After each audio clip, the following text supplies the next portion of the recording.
വാവച്ചാ, ഇത് ലാലു എന്റെ കൂട്ടുകാരനാ. അതിന് നീ ആരാ?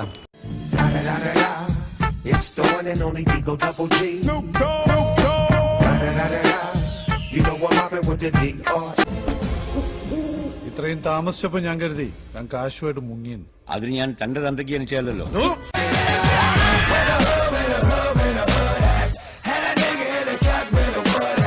ഇന്നൊരു സംഭവം ഉണ്ടായി. കിച്ചുവിന്റെ മുറിയിൽ അവന്റെ ജീവിത ലക്ഷ്യങ്ങൾ എഴുതി വെച്ചിരിക്കുന്നത് ഞാൻ കണ്ടായിരുന്നു.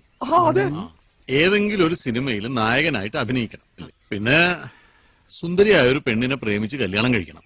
അവന്റെ അടുത്ത ജീവിത ലക്ഷ്യം വായിച്ചപ്പോ ശരിക്കും എന്റെ കണ്ണ് നിറഞ്ഞടാ. അച്ഛനെ പണിക്കൊന്നും വിടാതെ വീട്ടിലിരുത്തണമെന്ന്. അതിപ്പോ തന്റെ കൈയും കാലും തല്ലി പിടിച്ചിട്ടായാലും വീടിന്റെ അതിന് മൂലക്ക് ഇരുത്തല്ല.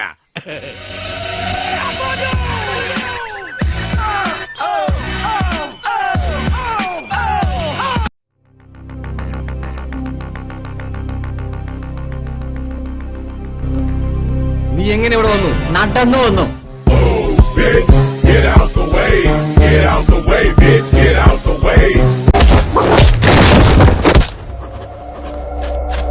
പെയിൻ കില്ലറാ, വാങ്ങിച്ചു കഴിച്ചു.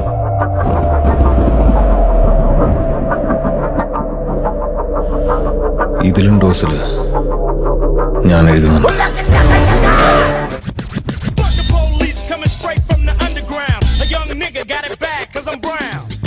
ഇവിടെ വേറെ ആരൊക്കെയുണ്ട്? ഞാൻ ഒറ്റക്കാ. ബന്ധുക്കളാരും? അമ്മ അനുജനും തറവാട്ടിലുണ്ട്, ഇവിടെ അടുത്ത് തന്നെ. എങ്കിൽ ഭാർഗവേട്ടൻ അവരുടെ കൂടെ താമസിച്ച എന്താ? അത് അച്ഛൻ മരിച്ചതിന്റെ പിറ്റേന്ന് വീട് ഭാഗം വെക്കണമെന്ന് ഞാൻ പറഞ്ഞു. അമ്മയ്ക്ക് അത് ഇഷ്ടപ്പെട്ടില്ല. ഞാൻ ഒറ്റ ചവിട്ട് വെച്ചു കൊടുത്തു. ചവിട്ടിയേ? അത് സ്വന്തം അമ്മയാ? പിന്നെ വല്ലവന്റെ അമ്മയെ നമുക്ക് ചവിട്ടാൻ പറ്റും.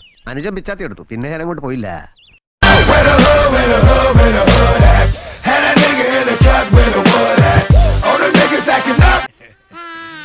വിലാസിനമ്മയ്ക്ക് മനസ്സിലായില്ലേ? നമ്മുടെ ദുബായിലെ ശില്പയുടെ കുട്ടികളാ. നീ ഏതാ?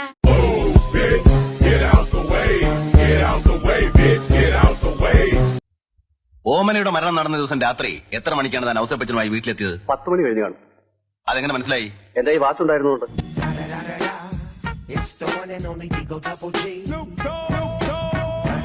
Excuse me, what's your good name? താരാദാർ. വാട്ട്? താരാദാർ. എന്ത് ചെയ്യുന്നു? സ്മഗ്ലിംഗ്. എന്ത്? സ്മഗ്ലിംഗ്.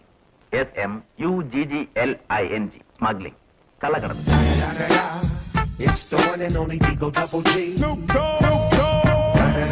കായംകുളം കൊച്ചുണ്ണി പിടിച്ചുകൊടുത്ത ജാനകി ഇനി അടിമയല്ല. അത് വാക്കിന് ഉറപ്പുള്ള ഡാന നായിക്കിന്റെ ഇനാം.